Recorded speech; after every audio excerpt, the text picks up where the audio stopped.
Aku bisa patahkan itu, aku bilang bahwa kita adalah 5 orang yang ingin kita dengarkan.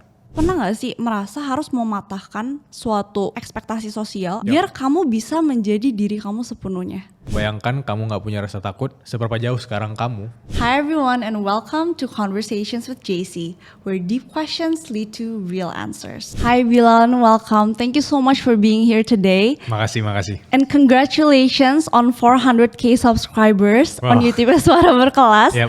The number 1 on Spotify, that's a really huge milestone loh Bill. Ya, thank you Jesse. Ntar Jesse nyusul deh.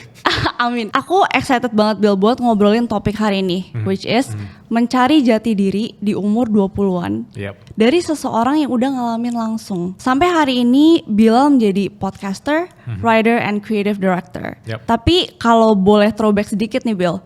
Bila di awal umur 20-an itu orangnya kayak gimana sih? Di awal umur 20-an, orang yang paling ragu sama diri sendiri. Dia sebenarnya tahu kompetisinya, tapi dia ngerasa bahwa banyak rintangan, banyak challenge yang bikin dia itu gak bisa berkembang gitu. Tapi dia gak, gimana, dia selalu kasih makan dia punya ego, idealisme dan lain-lain. Sampai akhirnya di fase 20-an awal ketika COVID lebih tepatnya, itu dia pernah mengubur dia punya mimpi gitu. Wow. Tapi nobody knows kan, yang tahu orang terdekat aku juga gitu. Sampai akhirnya aku daftar kerja 9 to 5 di tempat kerja baru dan aku ngerasa kayaknya mimpi aku di dunia kreatif udah terkubur. Yep. Wow, if you don't mind sharing, mimpi apa yang Bilal rasa Bilal perlu kubur saat itu? Jadi awalnya aku kuliah hubungan internasional kan, dan aku kepikiran bahwa aku harus kejar passion aku, yaitu industri kreatif. Aku pengen bikin podcast, aku udah lama pengen bikin podcast itu dari aku kuliah, lebih tepatnya di tahun 2018 ya. Tapi karena keterbatasan modal juga, finansial lebih tepatnya, aku ngerasa bahwa ya udahlah aku mending kayak kerjaan untuk 5 aja lah waktu itu ya di Aceh. Dan akhirnya aku kerja yang industrinya jauh banget dari yang aku ingin selami di industri kreatif lebih tepatnya. Aku kerja di properti. Kayak ini orang harus jualan rumah gitu ya segala macam. Dan pada akhirnya aku ngerasa bahwa aku gak konten waktu itu. Aku 1 tahun gak konten, aku benar-benar kerja untuk cari uang doang. Dan kayak feeling pingin deep dive ke dunia kreatif tuh udah sempat hilang gitu. Tapi ada momen dimana aku ketemu beberapa teman-temanku yang sempat bilang gini, Bill, lu kalau mungkin ke Jakarta atau lu di lingkungannya orang-orang yang suportif banget di dunia kreatif itu lu bisa jadi yang lu inginkan dulu gitu. Akhirnya kepentok dengan kata-kata itu, aku memutuskan untuk ke Jakarta di 2022 akhir. Dan itu journey yang aku bisa bilang itu mimpi lama yang terkubur, aku gali lagi dan aku sekarang di sini gitu. Wow, that's really powerful, Bill. Dalam fase ragu itu, Bill sempat nyobain banyak hal nggak? Banyak pekerjaan mungkin?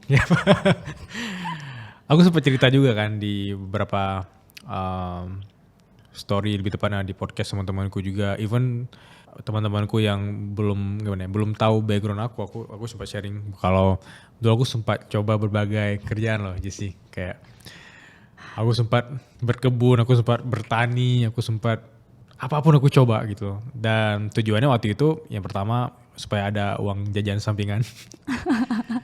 Terus aku juga kayak sempat kepikiran pengen jadi atlet dulu, jadi aku juga bisa monetize dulu, jadi main bola, aku monetize dari sisi olahraga. Dan aku juga sempat jadi stand up comedian dulu, sempat jadi MC, semua aku coba dengan tujuan bahwa aku mau penasaran di titik mana, kemudian itu aku akan bertahan lama.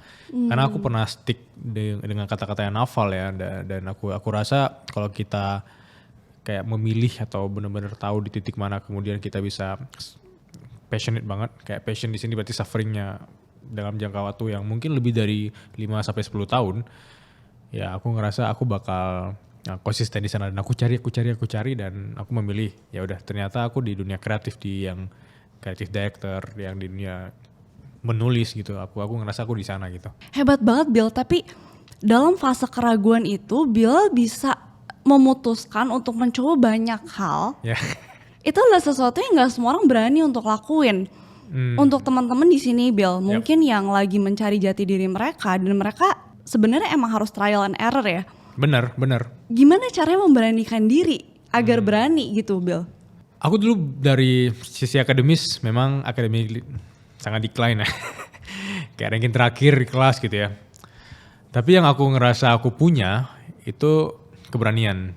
Dan keberanian itu, atau lebih tepatnya kepercayaan diri aku itu lahir dari sisi aku sering ditolak berkali-kali.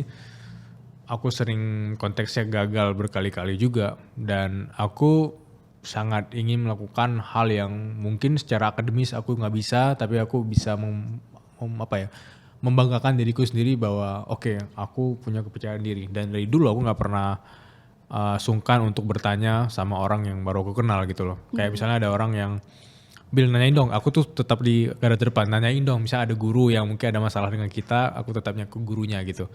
Nah, keberanian itu dalam konteks kehidupan itu sangat-sangat berdampak bagi aku pribadi. Jadi aku pernah nulis di jurnal inspirasi, aku bilang bahwa dunia itu bukan milik orang yang pintar kan, tapi milik orang yang berani kan. Yep, I really love that quote. Oh iya. Dan itu emang aku pegang sampai sekarang gitu loh. Kadang kalau kita pintar, kita membatasi dengan idealisme tadi, perfectionism kita batasi. Dan aku ngerasa bahwa selama ini aku tidak punya idealisme terlalu tinggi, perfectionist aku tidak terlalu tinggi juga, dan aku cuma punya keberanian. Nah, keberanian ini cara menggalinya simple. Coba bayangkan kalau kita ini terus dihiasi oleh rasa takut kan. Pastinya apapun yang selama ini membungkam kita dengan rasa takut, itu bikin kita tidak bisa berkembang.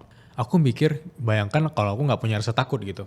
Dari sisi positif ya, bayangkan kamu gak punya rasa takut, seberapa jauh sekarang kamu, yang dimana mungkin level kamu targetnya segini, mungkin bisa aja segini gitu. Karena banyak pintu yang akan terbuka kalau kamu terbiasa dengan keberanian itu gitu.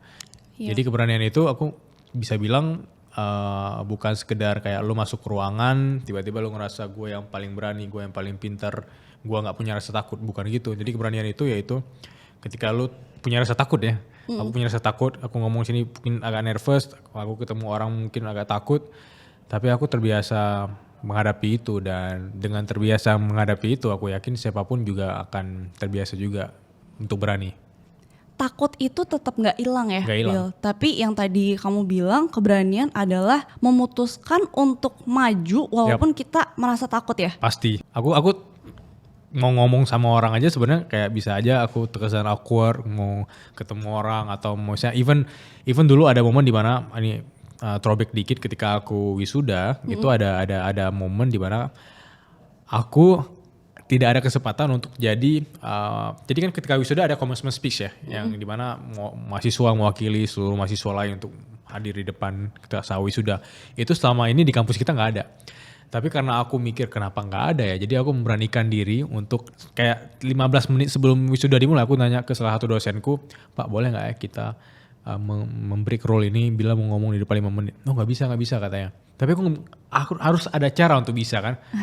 Jadi aku ketemu langsung sama dekannya ngomongin ke rektornya bilang ke timnya, katanya ya udah kasih aja 5 menit untuk dia gitu. Jadi aku langsung, masih ada videonya, bisa cek di Instagram aku, kayak momen 3 tahun yang lalu, itu aku ngomong di depan kayak 5.000 mahasiswa dan orang tua orang lain, dan setelah momen keberanian itu, akhirnya setiap tahun tuh ada commencement speech. Kayak selama ini kayak 30 tahun tuh selalu cuma dosennya doang gitu ya. Gila itu loh. tuh ya itu hal kecil sampai sekarang aku mikir bahwa keberanian kecil, at least lu berani nanya gitu ya. Kalau ditolak atau nggak ada ya nggak apa-apa, itu lu coba kan. Tapi karena hal itu tuh bisa mengubah rentetan hal berikutnya gitu. Iya, little moments of courage make such a big difference. Yes. Akhirnya Bill, apa yang bikin kamu memberanikan diri untuk nulis jurnal inspirasi, your first book, dan membuat podcast Suara Berkelas? Pertanyaannya bagus. Jadi jurnal inspirasi itu lahir bukan karena ingin dibukukan ya, tapi karena aku ngerasa bahwa ngobrol sama sendiri melalui tulisan tuh kayak seru ya. Mungkin Jessie juga sangat relate ya. Kayak ketika lo ngobrol dengan lo punya tulisan, mungkin dengan versi lo 5 tahun berikutnya, itu kayak akan seru gitu. Kayak kita say hi ke versi 5 tahun kita yang ke depan, terus yang 5 tahun yang ke depan itu baca buku kita dari memori lama. Itu kayak seru banget gitu. Makanya aku bilang di jurnal inspirasi bahwa ketika kamu punya harapan-harapan besar, coba tuliskan, karena harapan itu sebenarnya tahu kita akan menyambut dia gitu, kayak Bagus banget. ya itu kayak kita akan bertemu dengan dia gitu. Dan aku pikir ketika aku nulis ini awalnya di 2018 ya, ketika masih studi di Jepang, aku nulis dengan harapan siapa tahu ketika aku pulang ini juga bisa jadi catatan untuk aku pribadi mungkin berapa tahun ke depan ya. Tapi ketika aku baca lagi, kayak ini kasihan ya cuma aku doang yang baca gitu ya. Iya, Atau kasihan banget sih. kasihan banget ya, kayak aduh cuma aku doang yang baca kayak kurang menarik gitu. Dan aku pikir apapun dalam hal di hidup ini akan banyak orang yang relate atau banyak orang yang lagi di struggle atau di low point yang sama dengan kita gitu. Jadi aku rasa ketika aku misalnya di sini ada cerita tentang sulit dapat kerja gitu ya, aku rasa banyak orang yang juga sangat relate. Jadi kenapa nggak beraniin untuk terbitin jadi buku? Akhirnya aku memberanikan diri untuk apply ke beberapa penerbit ya di tahun 2020, lebih tepatnya pas COVID, nggak ada yang terima. Nggak ada yang terima atau dicuekin gitu ya. Dan ya lebih tepatnya di tahun 2022 ada satu orang yang nge-DM aku, dia dari penerbit, dia bilang, "Kak, tulisan kamu bagus-bagus loh. Kenapa nggak kita bikin buku?" Dan di situ aku pikir bahwa kita harus belajar sabar ya sama dunia ini gitu ya. Kadang kita ngerasa bahwa timing kita yang tentuin gitu 2020. Tapi dengan lo show your work, lo konsisten ngelakuin hal yang lain mungkin lebih tepatnya di sisi kontennya, nge-create branding, nge-create value, orang tuh datang ke kita. Dan itu titiknya terjadi di 2022 gitu, kayak mungkin Bilal harus lebih sabar 2 tahun lagi karena audiensnya ternyata lebih luas daripada 2020.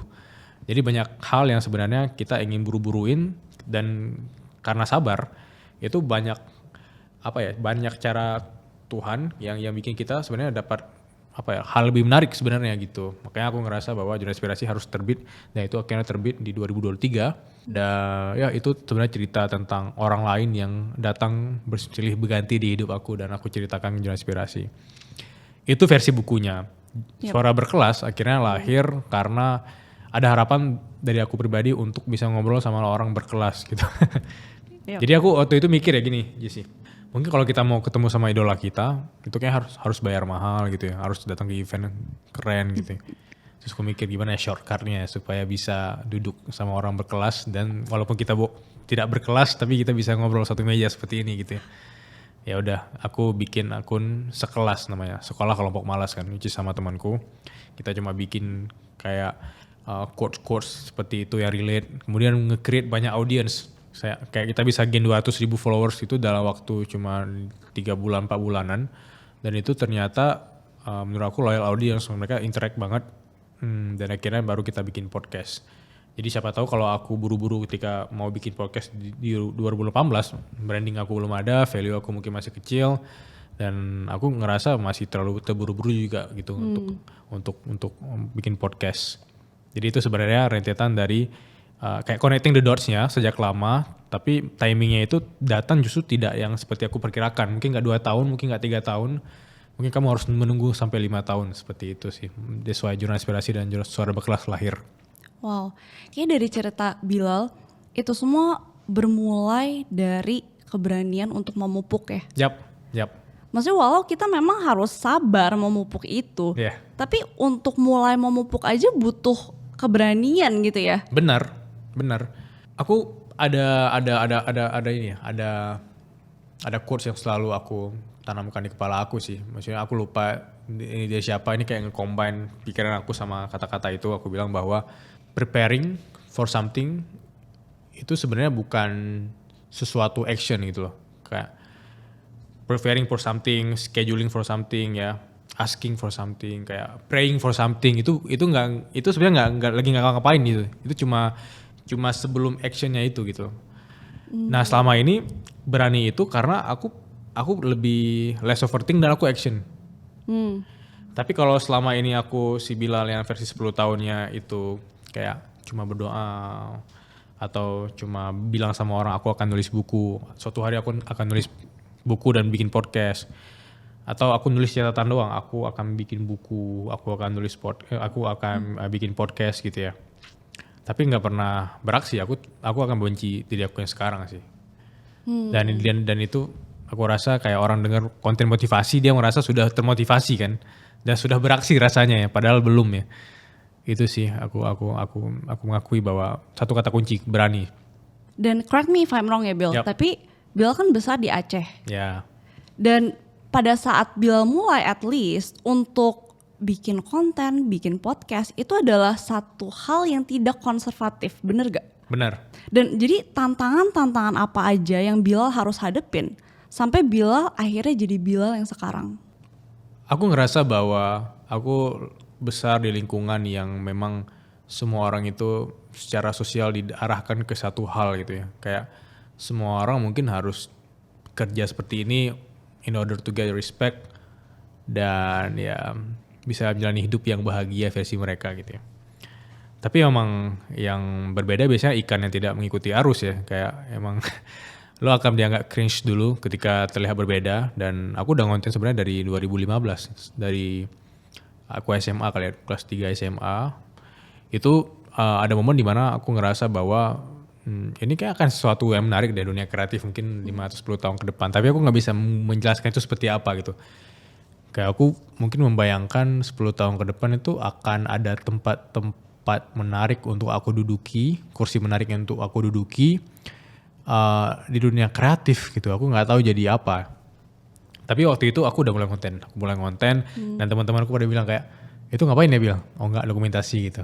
Gimana dokumentasi pribadi gitu. Dan aku udah ada kamera. Jadi ayah aku karena dia ngantor, ada kamera dari kantornya, aku pakai kamera dari kantor ayah aku ngerekam, aku ngevlog semua momennya kayak perpisahan, event-event sekolah aku vlog. Tapi waktu itu belum lahir vlogger gitu. Jadi itu aku ngerasa bahwa wah apakah itu kebetulan ya. Nah dari situ juga karena aku berani gitu. Karena aku berani dan aku dari dulu itu emang kayak kalau di depan umum ya pede-pede aja gitu. Walaupun aku tahu aku orangnya takut banget dijudge.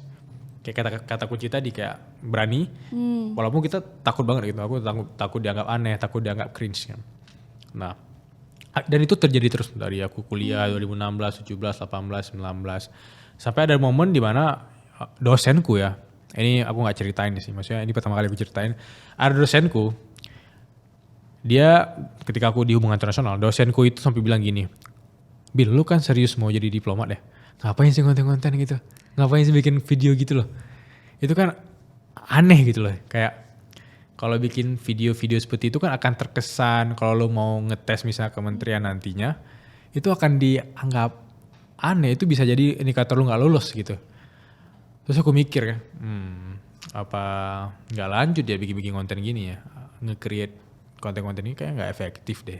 Ya udahlah aku mau kejar versi yang dosen aku bilang tadi. Ya udah aku ikutin tuh, aku benar-benar simpan kamera waktu itu sekitar hampir setahun deh kayak di 2017. Aku ikut debat bahasa Inggris. Kalau tahu namanya Model United Nation juga aku ikut gitu-gitu, aku semua ikut. Sampai aku lupa bikin konten lagi gitu. Dan ada momen direfleksi, ini thanks to salah satu dosenku lainnya, ada Pak Poncut, dia bilang bahwa lah itu kan bukan karir kamu gitu, itu adalah kesenangannya kamu. Kalau kamu terlalu serius sama karir kamu dan kamu melupakan kesenangan kamu, bisa aja kamu bisa capek sama karir kamu. Jadi aku akhirnya thanks to Pak Poncut lagi kayak, oh iya benar juga ya, aku melupakan kesenangan aku tadi gitu. Ya, aku ambil lagi kameranya. Nah itu tuh hal yang umum terjadi di cerita perjalanan aku gitu. Dan menurut aku bagi teman-teman yang juga nonton, itu hal yang wajar. Ada momen di mana orang itu merasa lebih tahu tentang hidup kamu gitu. Yap. Tapi coba kamu pakai intuisi kamu sendiri. Apakah kalau kamu dengerin orang itu tujuannya untuk menyenangkan orang itu, atau kamu ngelakuin itu memang untuk kayak oh iya benar juga deh ya, dan gue harus fokus ke gue punya goals. Dan itu kalau tidak lain dengan kamu punya goals, itu bahaya. Dan aku baru sadar juga bahwa itu emang tujuan aku untuk validasi dosen aku tadi. Kayak validasi dosen aku tadi yang bilang bahwa ya ngapain sih mending ke kementerian gitu. Nah menariknya ya, aku cari tahu kenapa dosen ini tuh ngerasa harus nge-push aku untuk ke kementerian ini gitu ya misalnya. Ternyata dia 4 kali gagal ketika dia masih muda di sana gitu. Jadi aku baru tahu nih dosen aku ternyata ada luka nih.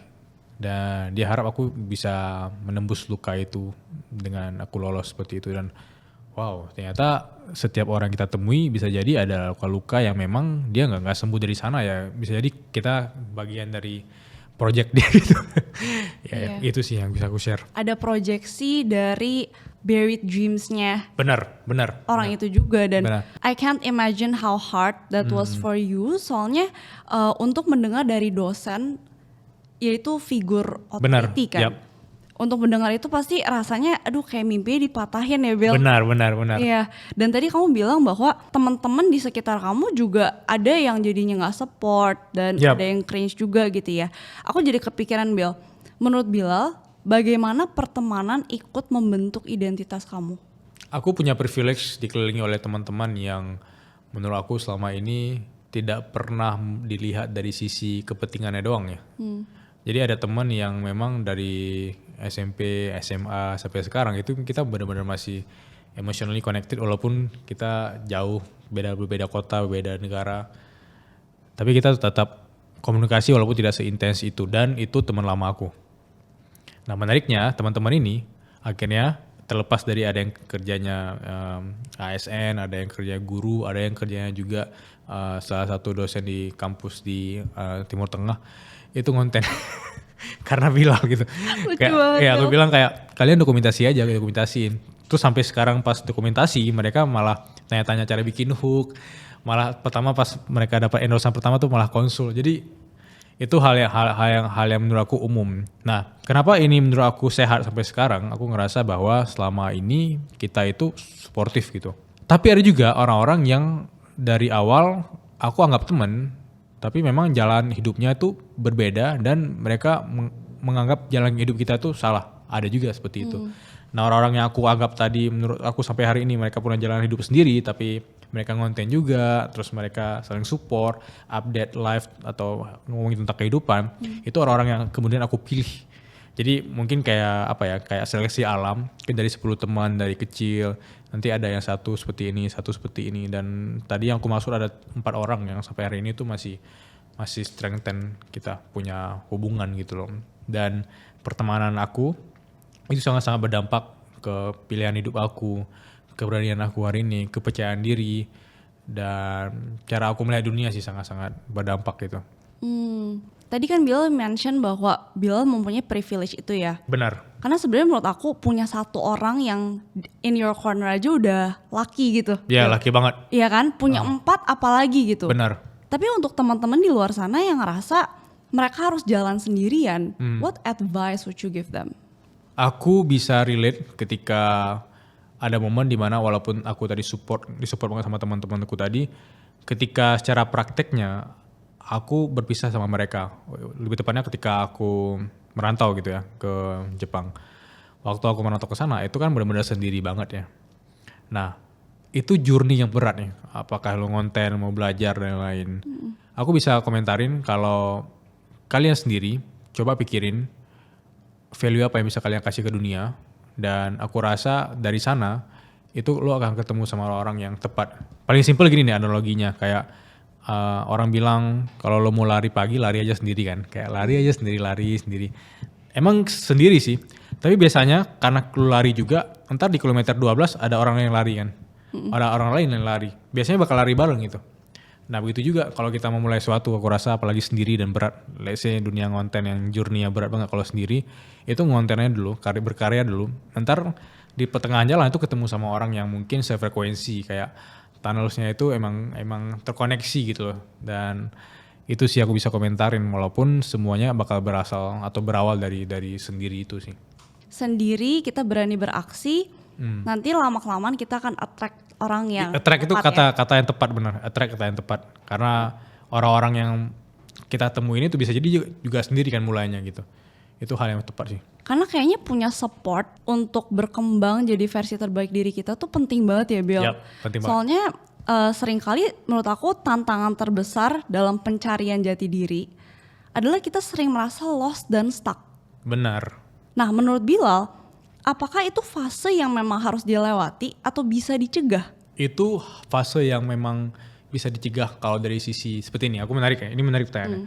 Jadi kalau obrolin tentang loss, kan orang ngomongin tentang quarter life crisis, kehilangan jati diri dan segala macam ya. Mungkin ada yang bilang itu di awal 20-an. Aku ketemu itu justru bener-bener di umur aku 22 tahun kali ya. Itu pas banget pas COVID yang aku bilang tadi. Aku ngerasa bahwa aduh ini kemana nih arahnya ya. Aku bingung nih 5 tahun ke depan seperti apa ya gambarannya ya. Tapi yang menariknya kadang kita tuh gak harus buru-buru keluar dari peta yang bikin kita sesat itu loh. Kayak bener-bener kita harus bener-bener cari, misalnya tersesat nih, kita lost. Ya kita harus melangkah dulu, melangkah. Ntar ada titik di mana itu kita mulai kebaca gitu orangnya. Dan aku jujur aku orangnya sangat-sangat apa ya, walaupun dari sisi tadi aku terbiasa berani, tapi aku ngerasa aku terlalu berkutat di imajinasiku sendiri. Kayak kata aku lupa siapa, Seneca yang bilang kayak we suffer more in imagination than in reality kan. Itu aku bener-bener suffering banget ketika aku ngerasa bahwa aduh ini gimana ya, ntar 5 tahun ke depan kemana ya. Karena secara lingkungan aku aja aku ngerasa ini kayak bukan lingkungan yang ingin aku yang aku kejar gitu loh. Nah makanya ketika aku ingat banget ketika aku sempet lost atau kesepian itu, aku nonton podcast Rich Roll, Chris Williamson, aku nonton Diary of CEO juga aku nonton, dan aku feel-nya aku mereka itu teman-teman aku gitu. Jadi kalau misalnya teman-teman di sini kesepian, salah satu cara efektif untuk punya teman, coba dengerin obrolan mereka, aku catat. Itu tuh feel-nya itu berasa banget kalau lo nggak sendiri gitu. Apalagi kalau bintang tamunya justru pernah ngerasain fase 20-an terberat itu ya. Itu sih bisa aku komentar, dan aku ngerasa mungkin salah satu pendekatan efektif juga yang baca buku. Aku juga saat kesepian, baca buku itu salah satu cara yang paling efektif ya untuk lo masuk ke dunia orang dan lo seolah-olah berkomunikasi sama penulisnya. Gitu sih, aku ngerasa itu cara efektif. Terkesan berat, tapi itu sangat efektif. Aku relate banget sama kamu sih Bill, soalnya sebenarnya baca buku atau listening to a podcast itu kayak punya temen ya sebenarnya. Iya emang biasanya gini deh, kalau kalian dengar podcast ini misalnya kayak sambil tidur atau sambil santai gitu ya, dengar 2 orang lagi ngobrol, itu kayak kita orang ketiga lagi di ujung gitu, dengar teman kita lagi ngobrol tapi kita diam gitu. Dan itu bisa bikin aku juga lebih wise.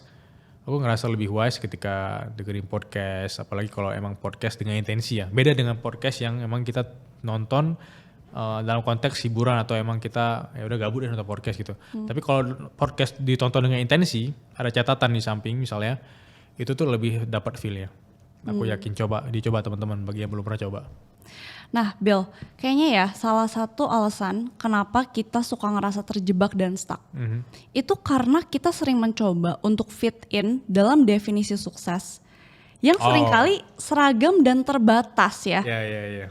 Kerja mapan, nikah, punya rumah. Nah pernah gak sih Bilal merasa terjebak dalam definisi sukses yang bukan milik Bilal? Biasanya anak muda itu mengejar status ya, tapi orang-orang yang udah melewati fase mudanya dan udah bijak atau udah tertampar realita mengejar freedom. Biasanya gitu ya. Aku juga sempat di fase kayak pengen deh kejar status, kejar barang, kejar apapun yang selama ini kita gak punya. People always want what they don't have kan, kalau kata Naval. Akhirnya aku ngerasa bahwa kayak perjalanan di akhir 20-an ini, yang paling efektif dikejar itu sebenarnya kebebasan ya. Kebebasan untuk lu punya waktu, dan kalau aku bilang privilege yang aku punya sampai hari ini juga kebebasan di pagi hari. Mungkin nggak relate bagi teman-teman yang nonton ini, kayak aku tuh di pagi hari, lebih tepatnya benar-benar 10 tahun terakhir kali ya, itu selalu ada waktu untuk diri sendiri, apakah dengan olahraga atau apapun itu, aku selalu punya itu. Dan even aku udah kerja di tempat orang, ya tadi gue bilang aku kerja di tempat orang, aku selalu ngenego untuk ada waktu di pagi hari. Aku gak pernah kayak struggle bangun pagi cuma untuk kerja doang. Aku bangun pagi tetap ada waktu untuk olahraga dan lain-lain. Itu freedom yang aku kejar dan aku rasa itu sukses versi aku. Dan aku punya waktu untuk diri sendiri. Tapi dulu sukses versi Bilal yang mungkin 10 tahun lalu ya, bisa liburan kemana-mana, punya barang ini, atau dari sisi karirnya atau terkenal dan lain. Tapi aku yakin sih dari sisi waktu yang kamu punya tadi, itu masih banyak hal yang bisa dibikin karya, dan dari karya itu bisa nge-monetize, dan dari monetize aku yakin uang akan datang dengan sendirinya. Dan value yang kamu create itu akan datang dalam bentuk audiens yang loyal, relasi yang tak terhingga ya. Ya juga tadi kayak uang bisa datang gitu. Dan aku ngerasa itu sukses versi aku. Kalau di compare setahun ke 2024, 2025 Bilal itu lebih sehat dari yang dia jalani mungkin 3-4 tahun lalu, dan itu sukses yang aku bisa compare dari versi aku yang sebelumnya gitu. Aku suka cara kamu jawab itu Bill, karena kamu menjelaskan apa definisi sukses buat kamu. Yep. Karena menurut aku kadang ya Bill, kita tuh jadi ngerasa terjebak karena kita tuh belum mendefinisikan sebenarnya sukses buat kita tuh apa gak sih Bill? Iya benar. Kita tuh menggunakan garis orang lain. Yep. Nah, dan kenapa kita terus-terusan merasa terjebak juga karena ada rasa FOMO. Benar, misalnya kan, benar. ingin ikut-ikutan, terus habis itu menyesuaikan diri sesuai ekspektasi sosial. Nah, Bill pernah gak sih merasa harus mematahkan suatu ekspektasi sosial atau social conditioning biar kamu bisa menjadi diri kamu sepenuhnya? Di Jurnal Inspirasi aku nulis di bab akhir lah kalau gak salah, yang Steve Jobs bilang don't be trapped by dogma, which is living in the result of other people thinking. Aku ngerasa salah satu social conditioning yang aku selama ini jalani yaitu semua orang bilang kerja keras biar mapan. Setelah mapan kamu punya apapun yang kamu inginkan dan kamu bisa dihargai, kamu dihormati. Dan aku ngerasa aku pernah di mindset seperti itu. Tapi ketika aku berkarya, ketika aku menyebarkan value yang aku rasa semua orang butuh itu, atau lebih tepatnya banyak 20-an butuh itu adalah apa ya, meaningnya itu memang atau feelnya sangat-sangat berbeda dari yang konteks aku pernah ngerasain kayak ngejar mapan atau ngejar validasi tadi gitu. Itu feelnya berbeda sih. Ada momen di mana lebih tepatnya 2 minggu lalu kali ya, ada orang yang DM kayak ibu-ibu gitu ya, ibu-ibu 40-an gitu, dia DM gini, kayak dia bilang, Bilal makasih banyak ya, mungkin kamu gak kenal saya, tapi saya ingin mengucapkan terima kasih sebesar-besarnya karena berkat nonton podcast kamu, anak saya yang tadi tuh mager keluar kamar segala macam, sekarang dia udah bisa lebih komunikasi sama saya, terus dia juga olahraga. Terus mikir, wah ternyata yang nonton ibunya carain ke anaknya, terus anaknya juga berubah hidupnya gitu. Hal-hal kecil seperti itu sih aku rasa bahwa wow, itu lebih luar biasa daripada cuma kesuksesan pribadi sih. Itu. Jadi itu mimpi yang direalisasi bukan dari ego karena aku mau dapat ini, tapi lebih how can I contribute? Yep. Right? Aku pengen belajar dari Bill, gimana caranya kita membedakan ketika mimpi itu datang dari ego versus suara hati. Oke. Ego, aku ngerasa bahwa mimpi yang datang dari ego yaitu mimpi yang aku kejar atas dasar pengakuan.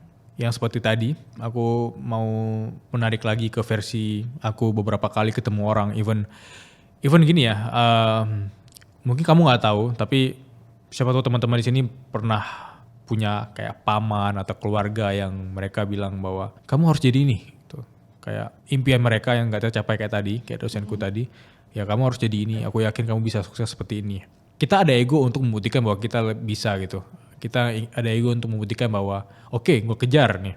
Tapi kita lupa merefleksi ke diri sendiri bahwa apakah ini gitu ya harusnya dikejar gitu. Dan aku pernah di fase itu beberapa kali sih. Itu salah satu contoh doang yang tadi aku bilang tentang di dosen.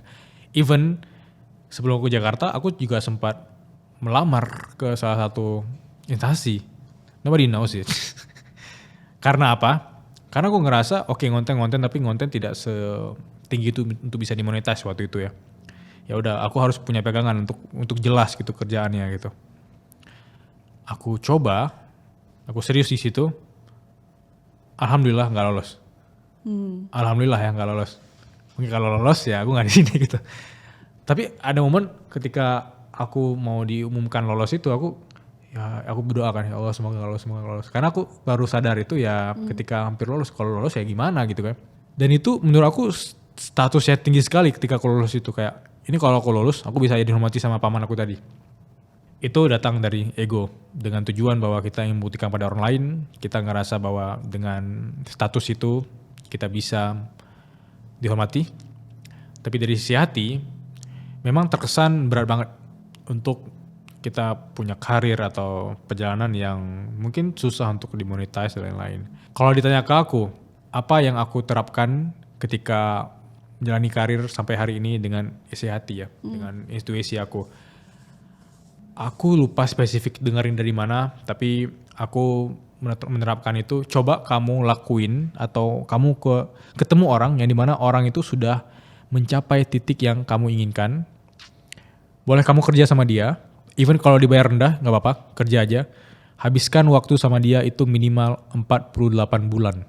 Di industri itu, di kolam yang ingin kamu serius di sana, kamu lihat cara kerja dia, flow dia, sistem dia, gimana dia menghadapi orang, apa yang dia lakukan ketika waktu senggang dan segala macam. Aku lakuin itu ketika pertama kali ke Jakarta. Wow. Aku ngelakuin itu, terkesan memang berat banget karena di awal tidak bisa nge-monetize itu gitu. Aku lakuin, atau paling simpelnya aku ngelakuin apa yang dia sarankan ke aku gitu. Aku lakuin. Walaupun itu berat banget di awal-awal. Tapi aku yakin dengan kata-kata itu dan benar. Even tidak sebelum 48 bulan, impian atau hal yang selama ini aku ragukan itu terjadi even di 14 bulan, 15 bulan gitu. Itu worse, percaya deh. Coba even JC misalnya, kalau di industri mana gitu, kamu ingin terjun ke industri mana, ketemu sama orang yang udah melewati fase itu, coba pikir 48 bulan ya. Itu pasti, aku nggak mungkin, aku yakin tidak mungkin tidak terjadi apa yang ingin kamu kejar gitu. Jadi sepenting itu punya role model, Bill? Sepenting itu. Kalau ngomongin mentor ya overrated ya, kata-kata mentor. Tapi kalau role model aku bisa simpulin itu worse. Even sesimpel kamu gak kenal orang itu. Misalnya kamu kalau ditanya, Bill gimana cara gue bisa dari nol konten gitu. Gimana cara gue bisa konten dari nol. Simple, coba pick 5 kreator yang menurut kamu itu kamu bangga kalau jadi dia gitu. Kayak pick aja mana winning konten dia kan. Mana yang worse, mana yang enggak, sistem dia, flow dia, cara dia ngomong segala macam. Coba lihat aja dan pelajarin. Itu mungkin hal yang umum. Tapi kalau kita ketemu setiap hari sama orang yang aku maksud tadi, kita lihat cara kerja dia, even kita harus dimarah-marahin sama dia, itu worse banget. Aku juga sempat dengar beberapa podcast yang bilang dia dulu sempat kerja sama Steve Jobs, dimaki-maki sama Steve Jobs ya, dan sekarang dia ya jadi salah satu orang yang terkaya di Amerika, tapi dia ingat ketika fase 20-an dia belajar sama Steve Jobs, dia emang versi terburuk dia. Steve Jobs kan kalau jelas gitu ya, ini insight aja ya, kayak Steve Jobs salah satu manusia yang ketika dia bangun pagi, let's say dia ada waktu 18 jam ke depan, 18 jam awake, dia orang yang paling fokus, dia kayak membatasi dia punya noise kan, kayak termasuk 80% fokus, 20% noise. Paling noise itu bisa jadi teman tiba-tiba ajak ngopi, teman tiba-tiba ajak ketemu atau apapun itu, atau tiba-tiba ada yang ajak teleponan lebih lama gitu, bisa aja itu noise. Terus aku pelajarin lagi kan konsep itu, ternyata di dunia sekarang ada juga yang lebih 100% katanya. Tebak siapa? Siapa? Elon Musk. Dia orang yang tidak ada noise katanya. Iya bener-bener kacamata kuda banget ya. Kacamata kuda banget. Dan lihat apa yang dia achieve kan dalam waktu berapa tahun terakhir. Dan itu hal yang menarik kalau teman-teman memang mau berkarir atau mengejar kalian punya goals ya, dengan isi hati sih. Thank you for sharing that, Bill. Soalnya aku pernah mendengar something like that, tapi aku belum terlalu pernah menginternalisasi itu seberapa penting punya role model.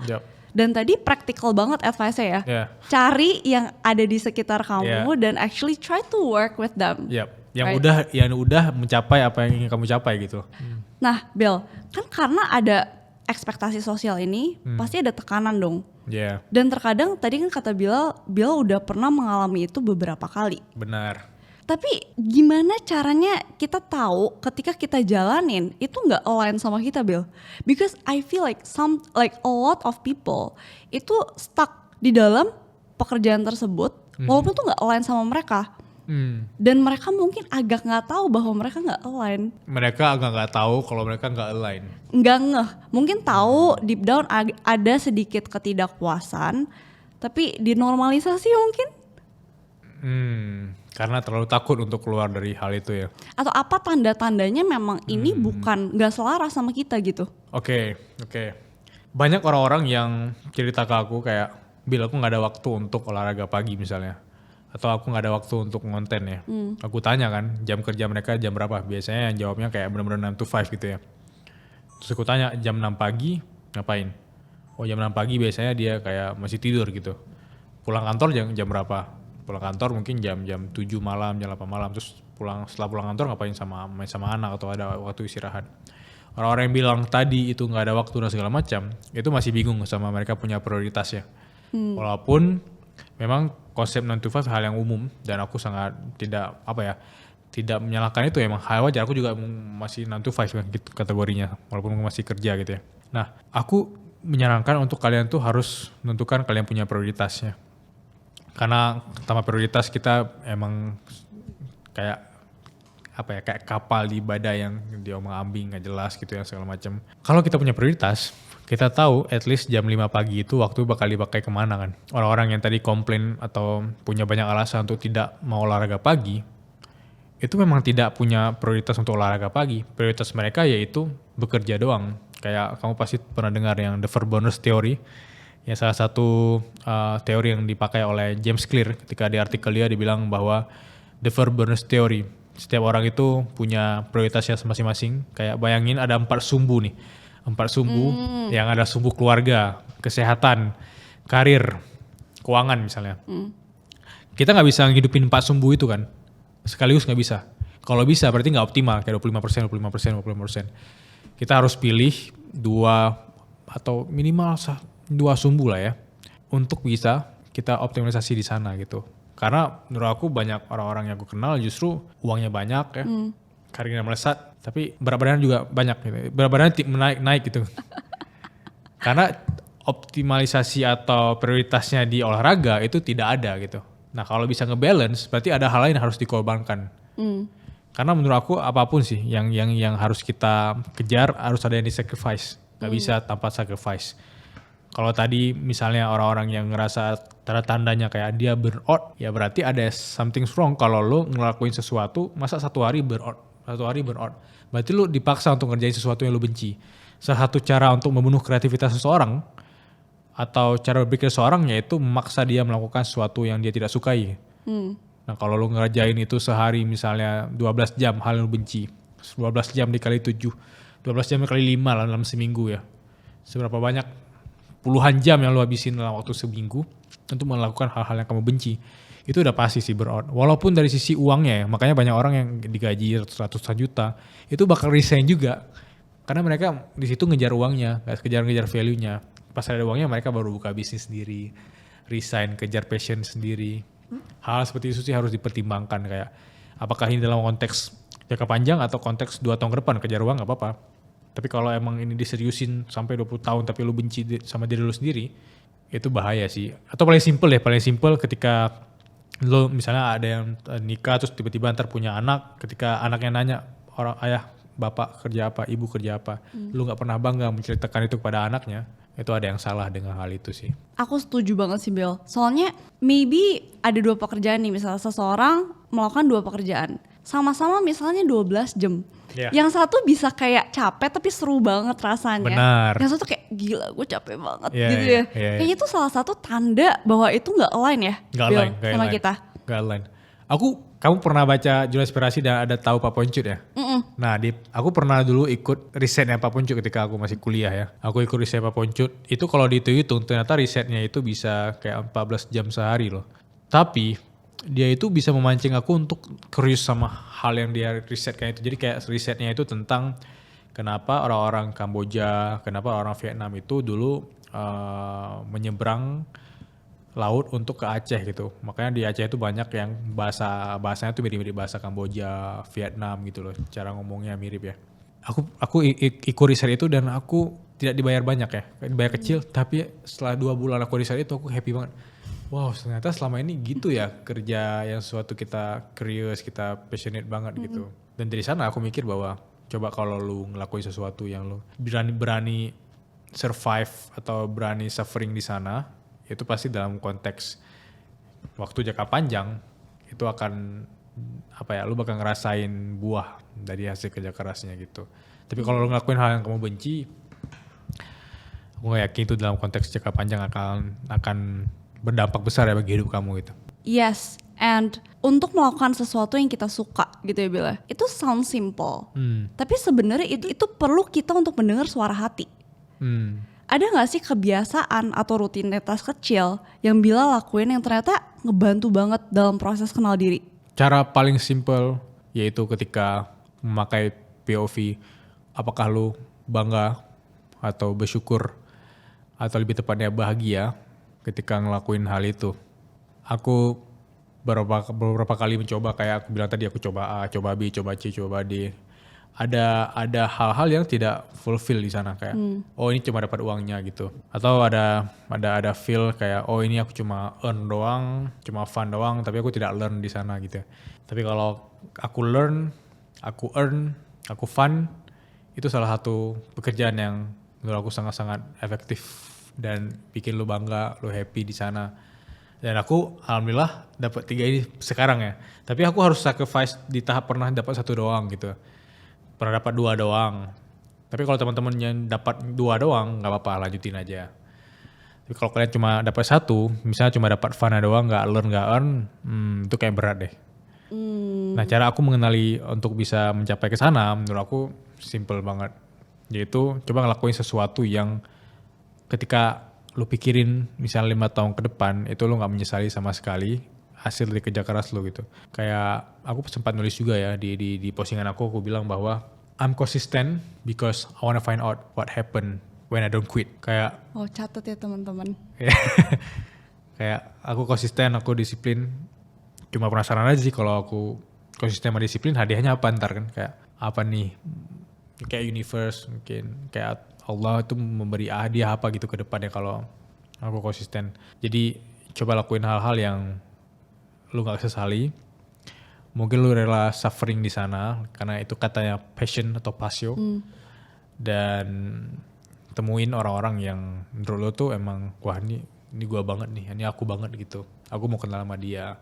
Emang jauh sih, terkesan jauh. Tapi di dunia kreatif sekarang itu sebenarnya privilege yang besar untuk satu niche, satu topik yang sama itu bisa saling berkolaborasi. Jadi untuk mendengar atau merasakan arah kompas internal kita, Bill. Sebenarnya intinya kita terus aja lakuin dan trial and error sampai akhirnya diasah ya feel-nya, intuisinya. It takes mungkin dalam waktu yang lama untuk kita bisa mengasah itu. Tapi kita harus dihajar, kita harus kecewa dulu di situ gitu. Tapi kalau dari sisi kacamata long term, kayak kita misalnya ngelihat dari sisi kita zoom out ya, kita lihat dari sisi zoom out, itu sebenarnya kayak hal-hal kayak kecewa, dikhianati, gagal, jatuh, rugi segala macam kayak poin-poin kecil gitu ya. Kalau di zoom in kayak masalah gede banget gitu. Itu yang bikin kita selama ini kayak nggak mau ngelanjutin lagi, kayak kita baperan, kayak Bila tadi tiba-tiba dibilang Madosena baperan gitu ya. Tapi kalau di zoom out, dalam waktu 10 tahun terakhir itu kan cuma dot kecil yang terkonek sampai hari ini kita tuh udah di sini. Mungkin dots sekarang tuh udah agak gede gitu. Tapi dots yang lama itu emang kecil. Aku mau mengajak teman-teman cuma memakai POV itu sih, memakai POV. Mungkin masalah kita hari ini yang kelihatan gede banget di mata kalian, mungkin coba pakai POV 5 tahun lagi. Siapa tahu itu kalau di zoom out hal yang kecil dan itu rentetan dari yang lo mau kemana gitu ya. All we need is sometimes a new perspective. Benar. Dan tapi Bill, kadang kan manusia ada naik turunnya ya. Yep. Pernah gak sih Bilal ngerasa jauh dari jati diri Bilal? Biasanya apa tanda-tandanya di pikiran dan tubuh Bilal? Menarik ya. Aku sempat yang kemarin kita bahas tentang human design ya. Mungkin selama ini aku menolak untuk mendengar suara dari gut aku. Kayak kadang ketika kita melihat sisi positifnya, kalau kita punya feeling atau tanda-tanda ketika kita mau ketemu orang, kita mau belajar hal baru, kita diajak ke sini, kita ajak ke sana, kita terlalu mudah bilang yes kan selama ini.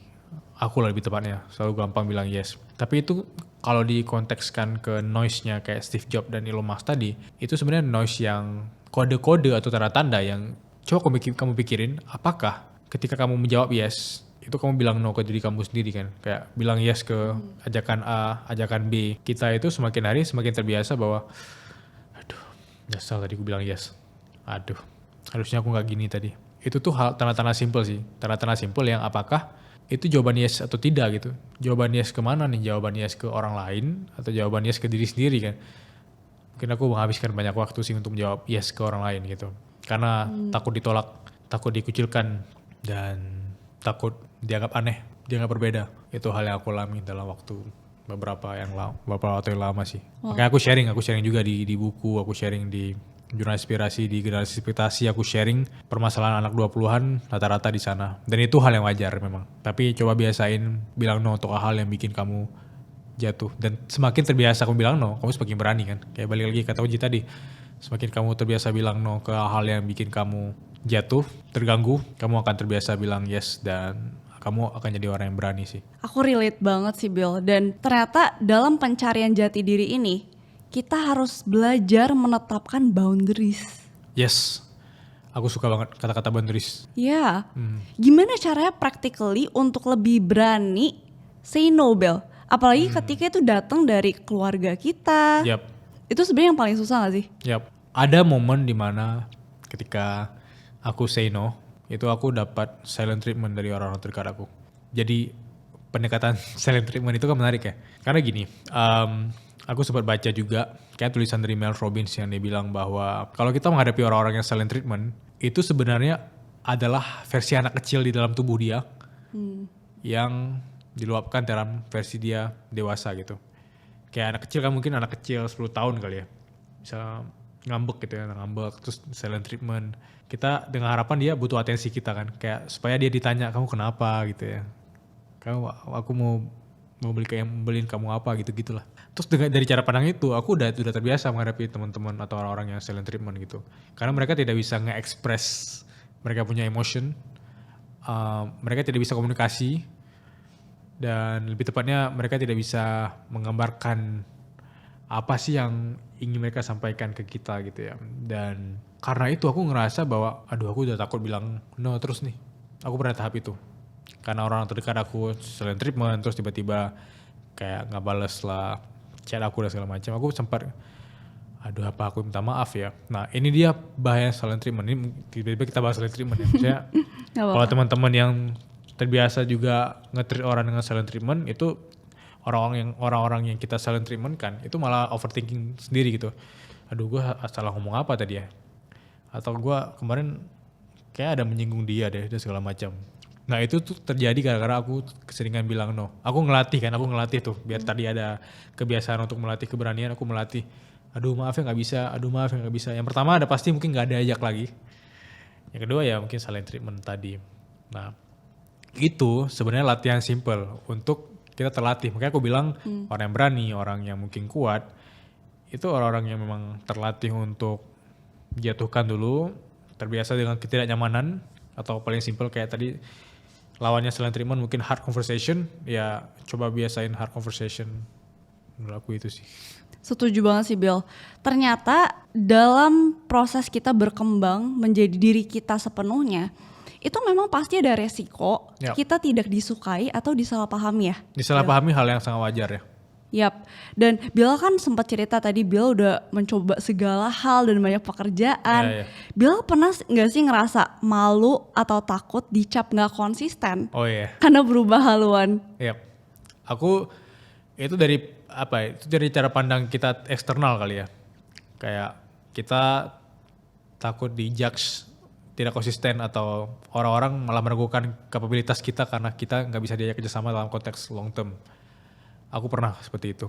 Kayak mungkin setahun ini aku tiba-tiba kerja di perumahan. Oke, tahun depan aku kira-kira mau kerja apa ya? Oke, kira-kira aku mau coba besok tahun depan di F&B misalnya. Itu sering aku lakuin dari dulu, dan aku sempat merasakan kebingungan itu, kayak ini kapan ya aku bisa play long term game gitu ya, kayak mungkin 10 tahun, mungkin di atas 15 tahun. Ini mana aku akan spesifik growing di sana. Aku pernah di fase itu, dan itu juga konteksnya masih harus dilatih sih. Itu harus dilatih di mana kita rela survive atau sacrifice di mana. Akhirnya ketika aku udah coba kerjain A, B, C, D, E, F, G, aku merasa bahwa aku punya panggilan hati di C. Jadi kayak tahun pertama A, tahun kedua B, tahun ketiga C. Itu makanya aku coba sampai tahun ke F.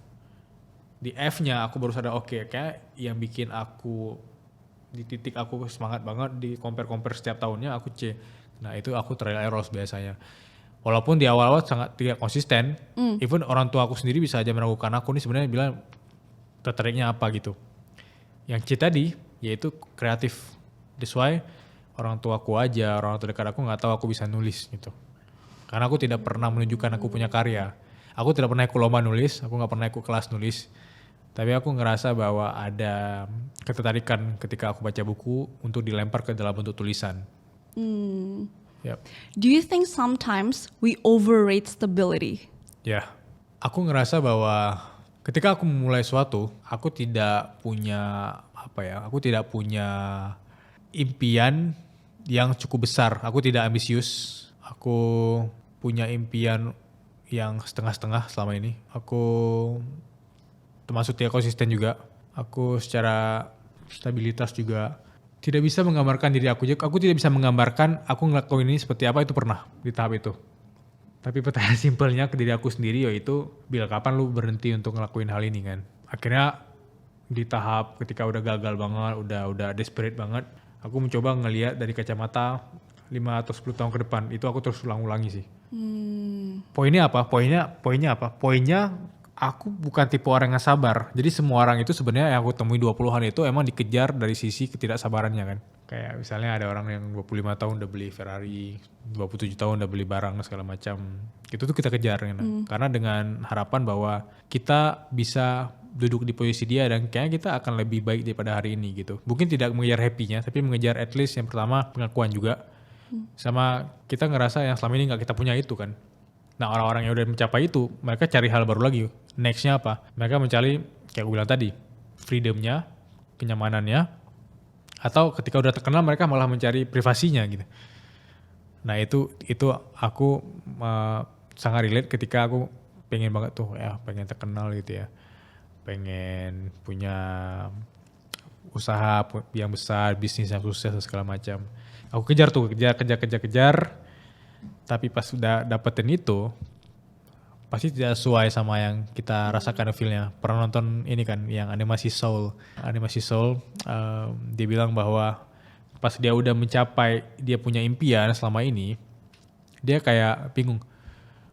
Kok rasanya kayak biasa aja ya? Kok gak ada yang beda ya? Karena dia kasih analogi gini, kayak analogi selama ini dia ikan kecil kan. Ikan kecil di kolam yang biasa aja kan. Padahal dia itu selama ini cuma ikan kecil di samudra, dan ketika dia jadi ikan besar, padahal dia tetap di samudra gitu loh. Padahal kita masih di samudra, kita di samudra yang sama, tapi kita ngerasa bahwa kita itu akan merasakan dunia yang berbeda, padahal masih sama aja, feel-nya tuh sama. Mungkin kalau happy ya happy-nya happy satu hari, happy 2 hari gitu ya. Gitu sih. Emang perubahan itu menakutkan ya, Bill? Pasti sangat menakutkan. Tapi yang lebih menakutkan adalah kita stuck di satu tempat di mana kita nggak ngerasa selaras dengan itu nggak sih? Itu lebih menakutkan. Itu lebih menakutkan bener.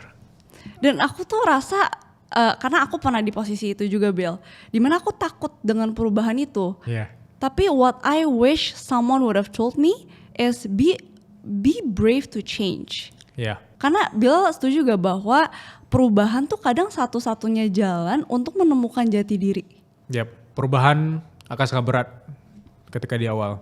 Tapi akan kamu syukuri dalam fase ketika kamu udah melihat ke belakang. Jadi misalnya kalau ditanya Bila sekarang, kalau dilihat ke pengalaman yang 3 tahun lalu ketika awal-awal merantau misalnya ke sini, itu kayak berat banget ya. Kok bisa sih Bila seperti itu gitu ya?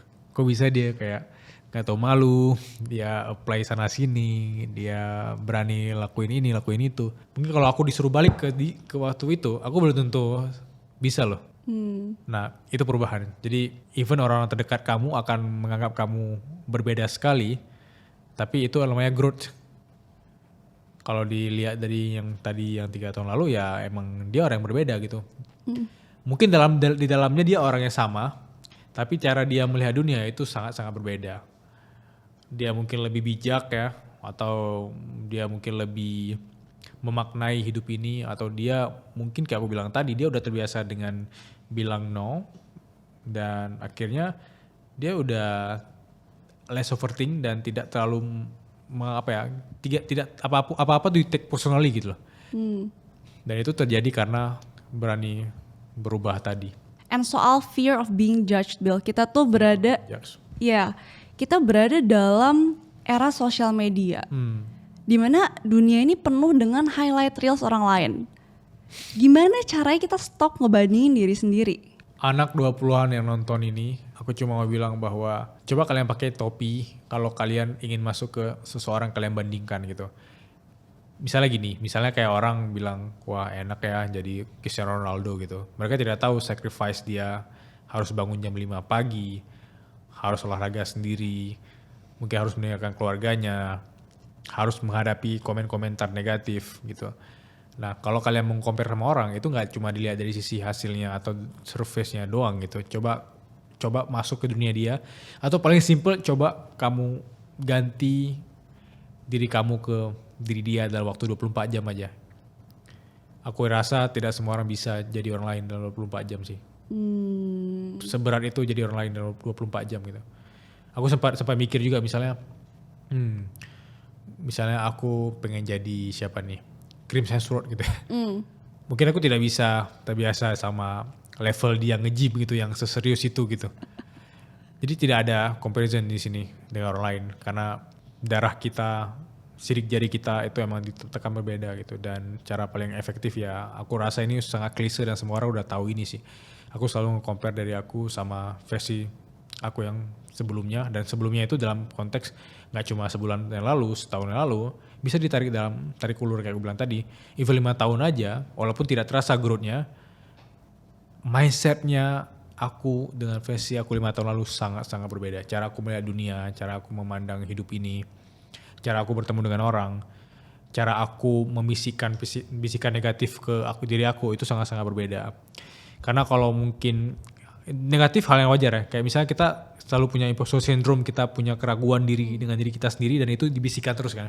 Kalau lu nggak worth it di podcast ini gitu, ada orang yang lebih worth it, lu kan bukan siapa-siapa, itu akan ada terus gitu.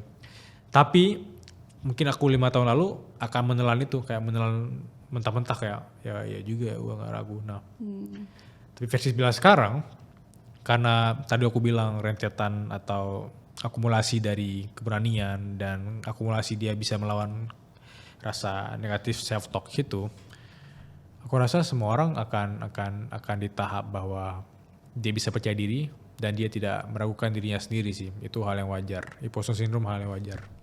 Self doubt is so human ya, Bill. Dan kalau dengerin cerita Bilal, aku sangat terinspirasi karena momen-momen kecil keberanian itu yang akhirnya day by day ternyata ketika kita lihat 5 tahun yang lalu kita udah jadi beda banget ya Bel. Beda banget. Aku gak kebayang sih 5 tahun lalu tiba-tiba diajak podcast gini aku mau ngomong apa ya. Gak ada yang menarik ya di share. Ya itulah yang aku maksud. Jadi kayak kalau mau compare sama diri kamu yang dulu kamu benci gitu ya. Atau paling simple deh kayak orang-orang yang progress turun berat badan. Tadi aku baru ngisi seminar ruang kreatif. Itu ada yang sharing ke aku kayak, Kak aku sekarang berat badan aku dulu berat badan 120 kg dan sekarang aku 75 kg gara-gara konsisten nonton konten kakak Good Morning katanya yang aku lari pagi gitu. Terus aku bilang, oh iya kamu mau konten ya? Terus dia bilang, iya aku sekarang lagi mau konten kayak proses dokumentasi dia dari 100 kg. Itu dia bilang ke aku, ya aku karena juga pakai mindset, aku nge-compare diri aku yang paling aku benci yang si gemuk itu kata, yang kemana-mana bau badan kata dia. Terus sekarang aku jadi orang yang alhamdulillah aku syukuri gitu. Ini hasil dari yang aku bilang tadi, rela untuk berubah katanya. Oh, yeah. That's really amazing. Yeah. Pasti rasanya juga anget ya, Bill, yeah, ngedenger orang ngomong kayak gitu. Happy gitu. Ngomong-ngomong tentang pendapat orang lain, Bill. Pernah gak sih kamu mengikuti nasihat orang lain, tapi akhirnya malah menjauhkan diri kamu dari diri kamu sendiri? Tadi contoh yang sangat tepat ya, yang aku bilang dosen aku.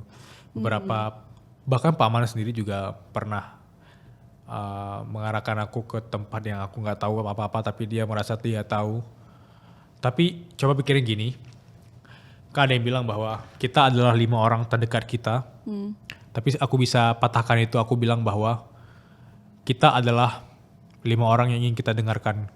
kalau kamu adalah 5 orang terdekat kamu, kalau 5 orang terdekat kamu itu justru membelokkan kamu ke tempat yang kamu benci, ya kamu akan belokkan. Tapi kalau 5 orang terdekat kamu adalah orang yang ingin kamu dengar, mereka udah mencapai titik yang dimana ingin kamu tuju, kayak aku bilang tadi, itu luar biasa sih. Itu akan membawa kamu ke tempat yang even beyond kamu punya expectation. Even tadi kan aku bilang 1 orang aja ya, aku ingin kerja sama 1 orang 48 bulan, ya aku rasa dia udah serius banget. Kalau kamu dapat 5 orang yang suportif di industri yang sama, seberapa jauh kamu melangkahkan. Jadi bukan dengerin 5 orang terdekat kamu, coba dengerin 5 orang yang ingin kamu telan mereka punya advice, seperti itu sih. Makanya aku bilang tadi ketika aku kesepian atau aku sendiri ya podcast kayak Chris Williamson dan lain-lain itu sangat mengubah cara pandang aku, dan aku mau dengar apa yang mereka sampaikan karena mereka udah di sana. Aku suka banget Bill sama itu Bill. Itu kayak harus jadi quote di your next book. Oh iya. Tadi aku bilang apa ya, lupa gue. Bukan 5 orang yang you spend most time with, Yap. tapi 5 orang yang kamu ingin dengarkan. Benar. Bagus banget. Itu bisa pilih, itu bisa kita kontrol kan. Kalau ya 5 orang terdekat kita belum tentu bisa kita kontrol ya. Siapa tahu teman kantor 5 orang terdekat ya, atau emang 5 orang kita temuin terus. Tapi kita bisa membatasi itu, kayak kamu bilang tadi, boundariesnya itu bisa kita bikin kalau kita emang nggak mau dengar advice mereka gitu. Atau paling simpelnya misalnya kalau kita ke gym, kayak aku tiba-tiba nge-gym karena yang tadi ada yang di seminar tadi 150 kg. Ya kalau kita ke gym, orang yang mungkin pernah obes ya, sekarang badannya bagus banget, dia nggak akan ngetawain orang obes yang lain yang mulai kan. Tapi biasanya orang yang ngetawain itu yang mungkin tidak pernah ngerasain obesnya, atau even dia badannya belum tentu bagus gitu. Atau makanya jangan pernah take advice dari orang-orang yang ngomongin tentang traveling, dia aja nggak pernah keluar rumah gitu. Betul banget. Bill, ngomongin soal eksplorasi diri, aku rasa susah lepas dari privilege. Karena kita udah ngomongin tentang kebutuhan self-actualization. Sedangkan banyak teman-teman di luar sana yang masih mikirin gimana caranya gue survive hari ini. Nah, untuk teman-teman di luar sana yang dari muda udah harus kerja keras, banyak tuntutan hidup, masih mungkin gak sih kenal diri di tengah semua itu? Aku ngomongin secara realistis ya. Jadi sangat sulit untuk kita keluar dari tempat atau lingkungan yang sama sekali tidak mendukung. Tapi aku dulu meyakinkan diri bahwa, jadi gini, ini menarik. Karena aku pernah di lingkungan yang, sorry for saying, itu misalnya merokok semua. Sedangkan aku punya pandangan bahwa menurut aku sah-sah aja mereka, kayak let them merokok, tapi aku sendiri tidak merokok kan. Aku merasa bahwa aku bisa. Tapi memang bisa. Yang bikin kita bisa survive di sana yaitu integritas kan. Nah, integritas itu yang tidak semua orang punya. Apalagi kalau mereka memang dihadapi pada konteks survive mode tadi, kayak aduh ini gue kalau ngerokok bisa nggak gue bertahan di sini gitu ya, di distrik kelilingnya segala macam. Makanya banyak orang yang tidak bisa bertahan kayak konteksnya aku tadi, yang karena mereka pakai survive mode gitu, bukan integrity mode ya. Integrity mode itu menurut aku memang tidak bisa diganggu atau digoyahkan ya sama orang lain gitu. Itu konteksnya kayak aku secara di jurnal inspirasi yang aku bilang ada, jadi teman-teman di kampus aku tuh semuanya kayak party gitu. Aku diajak terus kalau di kelas kayak Bilal mah nggak bisa diajak kemana-mana ya. Aku nggak diajak gitu akhirnya, kayak mau kesana nggak diajak gitu. Tapi itu aku pikir integrity mode. Ada momen di mana mereka bilang bahwa Bilal nggak bisa ditipu, nggak bisa diperdaya ini. Dan dia itu emang punya integritas gitu. Dan itu identitas juga, yang bikin lo itu nggak bisa dia apa-apain gitu. Kayak identitas lu misalnya lu agama apa, atau lu identitas lu seperti apa, lu punya cara pandang seperti apa, itu benar-benar identitas. Dan kalau lu keluar dari identitas itu atau integritas itu ya orang meragukan kita kan pastinya. Tapi kayak Bill ada tips gak Bill buat teman-teman mungkin di luar sana ya yang merasa aduh gue aja sekarang masih mikirin gimana caranya gue survive gitu Bill. Gimana caranya dia bisa mendengar suara hati atau mencari jati diri dia di tengah semua itu gitu? Gak bisa instan sih aku rasa. Karena aku bilang tadi aku juga berangkat dari orang-orang yang seperti itu ya. Aku berangkat dari orang-orang yang memang meragukan diri sendiri, tidak punya privilege dari sisi modal dan lain-lain. Yang aku punya cuma privilege teman, dan aku rasa itu berat banget, sangat berat. Tapi tidak bisa dalam satu waktu kita mengubah cara pandang itu bahwa kita bisa keluar dari sini. Tapi aku yakin kita bisa keluar dari situ. Aku yakin, aku menjamin kalian bisa keluar dari situ. Caranya gimana? Caranya, coba do the hard things at least satu hal dalam sehari. Ketika aku nganggur, ketika aku nggak ada hal yang ingin aku lakukan, yang satu-satunya hal yang aku konsisten itu cuma lari pagi. Kalau kita tidak ada hal yang bisa kita konsistenkan dalam waktu kayak 2 tahun, 3 tahun, ya aku rasa kita nggak bisa konsisten dalam hal lainnya gitu. Ketika COVID datang itu aku emang setiap pagi itu lari, aku olahraga. Dan sambil dikontenin. Jadi akhirnya dari tadi satu hal doang aku bisa lari. Akhirnya aku lari dengan konten dan aku bikin konten. Dan itu akhirnya jadi tambah 2 hal. Dan hal lain itu udah terbiasa gitu. Kita dari tadi nge-repeat terus ya. Ngomongin tentang latih terbiasa. Itu emang small habits yang harus dipertahankan sih. Nah dari sisi survive mode tadi. Kalau kalian emang sisi survive. Tidak ada kata lain selain menentukan prioritas dan tidak ada kata lain untuk mencari solusi. Kayak orang bilang, aduh Bill, gue UMR nih, tapi gue mau nge-cover keluarga juga gitu segala macam. Solusinya apa Bill? Lebih hemat enggak? Solusinya ya tingkatin pendapatan kan. Sesimpel itu sih kalau aku kasih solusi dari konteksnya nambah teman atau lo harus level up segala macam. Akan selalu ada solusinya. Kalau kamu bisa konsisten aja sama 1 hal, 2 hal, 3 hal, dan itu hal yang harus dilatih. Iya. Yang paling penting ketika kita dalam survival mode, kita fokus keluar dulu dari situ ya, Bill. Cara keluarnya adalah konsisten aja. Konsisten itu hal yang sangat umum, generic advice ya pada umumnya ya. Tapi kalau kita lihat semua orang yang sekarang di top of mind-nya orang, let's say di dunia ada Mr. Beast dan lain-lain, itu mereka lahir dari orang yang konsisten tadi. Dan hard truth, di awalnya emang akan dianggap aneh, dianggap cringe tadi. Dan aku rasa nanti ada momennya orang-orang yang selama ini ngelihat kita dari kacamata kita low points-nya, ketika kita konsisten sama suatu hal, dia mempertanyakan, emang itu dia ya? Aku ada di momen itu. Kayak mungkin selama ini ada orang yang kenal aku di low points-nya, di kontak HP-nya aku di low points ya. Tapi ketika misalnya dia ketemu si Bilal versi sekarang, bisa jadi itu meragukan, emang itu Bilal yang aku kenal. Itu tuh hal yang wajar di dunia ini gitu. Dan itu gak apa-apa. Gak apa-apa. Gak usah takut karena itu. Gak usah takut dijudge, gak usah takut bakal dianggap sombong, dicap sombong. Itu hal yang wajar gitu. Karena orang-orang yang terdekat kamu, orang-orang yang benar-benar sama kamu, yang support, yang even dari 0 atau minus tadi, itu tahu gimana progresnya kamu, dan itu hal yang wajar, dan itu pilihan hidup kamu. Ya kita gak bisa memenangkan semua orang, memenangkan hati semua orang, dan dalam hidup kalau kamu ingin dapatkan yang apa ingin kamu kejar, ya harus ada yang sacrifice gitu, harus ada yang dikobarkan, dan itu wajar. Itu poin yang valid banget. Sekarang kita masuk ke sesi Q&A. Oh ada Q&A-nya? Kita buka ke teman-teman di sini. Oke.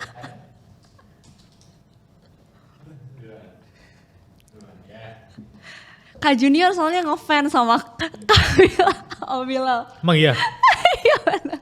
Udah disiapin banyak. Bilal, di masa sekarang yang dimana semua tuh maunya serba cepat. Bagi seseorang yang merasa stuck karena seumur hidupnya selalu dipenuhi dengan rasa takut atau rasa malu, ada nggak sih sebenarnya cara tercepat untuk jadi berani?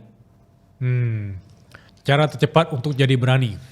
Aku nggak tahu, aku ngerasa bahwa aku juga punya kemampuan berani ini dari kecil ya. Jadi aku coba mengulangi ini, tapi aku mau memparafrasekan dengan cara lebih mudah. Jadi saat kecil itu, aku ingat banget saat aku masih suka main bola, itu aku sering cadangan ya, aku sering jadi pemain cadangan. Tapi pelatih aku itu, namanya Pak D, dia itu sering memanfaatkan aku untuk apa? Untuk ngobrol sama wasit, untuk ngobrol sama orang-orang yang kayak tim official gitu loh. Kenapa? Karena aku orang yang kayak curious saja gitu. Kayak curious, kayak gak punya overthinking untuk nanya sama orang. Dan aku rindu Bilal anak kecil itu ya. Sekarang mungkin ada sisi overthinknya, kayak mau ngobrol sama orang, kayak bawa-bawa nama introvert gitu. Tapi kalau dilihat lagi itu si Bilal yang bener-bener pure polos lebih tepatnya, dan dia ngeliat dunia kayak semua orang di dunia itu baik-baik di mata dia gitu. Jadi ya even aku dulu jadi ada orang yang nyulik sepeda aku ingat. Di cerita lucu ya. Pas aku SD kelas 5 kalau gak salah ya. Ada orang yang nyuri sepeda aku. Aku tahu dia nyuri, tapi aku overthinking. Aku udah lihat dia nyuri ya. Tapi aku overthinking dia mau minjem. Tapi ntar mau dibalikin gitu. Aku tunggu 2 jam gitu lah. Aku nunggu 2 jam. Aku ingat momen itu. Dan ini nyambung sama konteks sebenarnya. Aku nunggu 2 jam kok nggak balik-balik gitu ya. Aku pulang ke rumah, ayahku nanya, sepeda mana kan? Dipinjem. Si Bilal yang gemuk itu ya, yang polos itu dipinjem.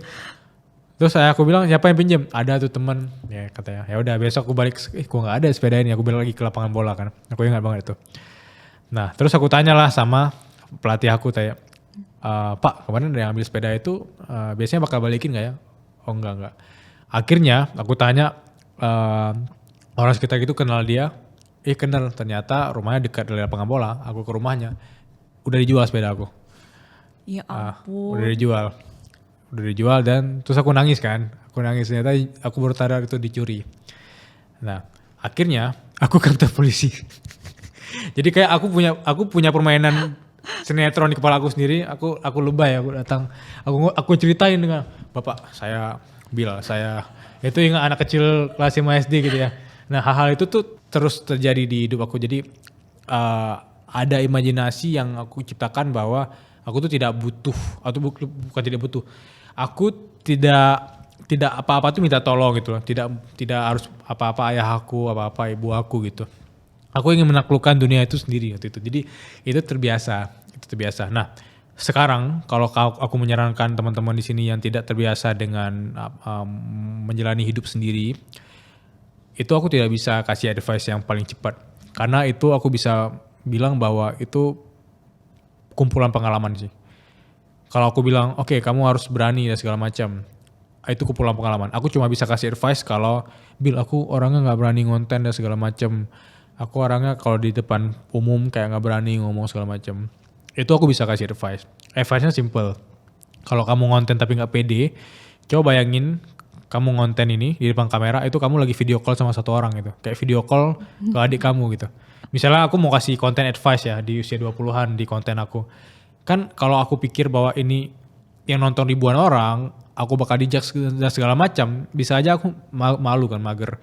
Tapi kalau pakai POV video call gitu, misalnya dia ada aku, buat kamu yang 20-an, kayak mager olahraga pagi, itu kayak lagi nge-advise ke adik aku, itu bakal lebih percaya diri dan berani. Kalau misalnya di public speaking, di tempat umum biasanya aku biar lebih berani, aku natap satu orang aja gitu. Kayak aku lagi ngomong sama dia, itu hal yang paling umum sih.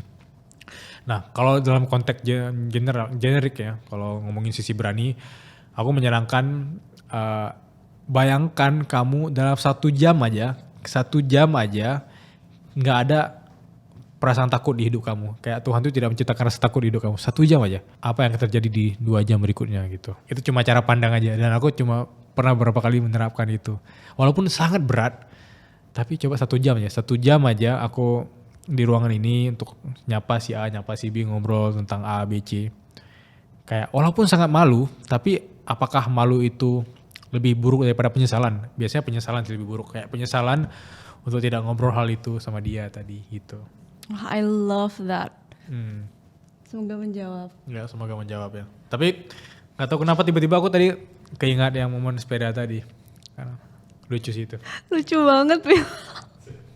Tapi I really love that. Jadi kita membayangkan kita gak ada fear sama sekali, what would we do gitu. Iya. Selalu aku bilang dalam konteks positif ya. Karena kalau dikontekskan ke negatif, tidak takut sama sekali. Satu hal bisa mengubah segalanya. Satu hal itu misalnya gini. Kayak ini menarik ya, aku pernah punya cara pikir ini. Kayak satu hal, misalnya aku datang ke depan terus aku nampol orang gak aku kenal. Panjang kan ceritanya, ke kantor polisi, bisa didakwa segala macam. Kayak satu hal yang negatif itu bakal bawa kamu ke tempat yang sangat jauh. ada kejadian dulu, lebih tepat 4 tahun yang lalu ya, ada salah satu rekan kantorku yang kita ngobrolnya santai-santai aja, dia gak ada masalah. Tiba-tiba dia dililit hutang pinjol. Decision dia tahu apa? Dia nyuri PC kantor. Aku selama ini kayak kagum sama dia, suka sama cara pandang dia, tapi one life decision dia itu bikin dia ke penjara. Itu kocak banget. Dan Gak itu, worth it banget ya. Iya, one life decision. Tapi kalau dari sisi positifnya ya, satu keputusan hidup kita itu akan ngedelay apa ya, kayak outcome-nya tuh delay gitu. Hasilnya tuh delay, nggak sekarang. Jadi satu kali aku nge-gym, satu kali nge-gym sampai ribuan kali hitungan satu kali. Ya siapa tahu badan kita bagus kan. Nah, selama ini kita cuma ngelihat satu kali keputusan itu cuma ingin positifnya doang, nggak bisa gitu loh. Tapi satu keputusan buruk, sisi negatif bisa. Kalau satu keputusan yang kita anggap itu akan dampaknya positif ya bisa, tapi lama gitu, akan delay dulu. Bener. Dan itu dilatih dari sisi kesabaran. Keberanian, kesabaran Itu ya, terus Bill? ya dari tadi ya itu. Iya. Itu sih itu harga yang sangat mahal, keberanian, kesabaran. Ya.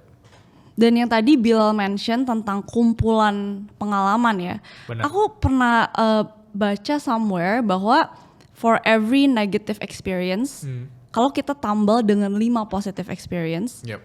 itu akan rewire and reprogram our minds. Jadi aku kepikiran aja dari segi konteks keberanian in general, ketika kita melakukan sesuatu yang kita afraid to do, Yep. dan ternyata udah dilakuin, oke. Iya. Akhirnya tuh kayak kita di reprogram gak sih, Bill? Benar. Aku setuju banget. Mungkin di setiap cara pandang kita ketika kita ingin bertindak ya, kita selalu melihat bahwa hasilnya gimana ya. Makanya aku selalu pakai kayak helikopter view tadi. Ketika kita melihat satu keputusan itu hasilnya gimana, coba lihat satu keputusan itu adalah titik-titik yang harus kita lakuin supaya membentuk satu garis kan. Karena progres kita tuh dilihat dari sisi garisnya ini.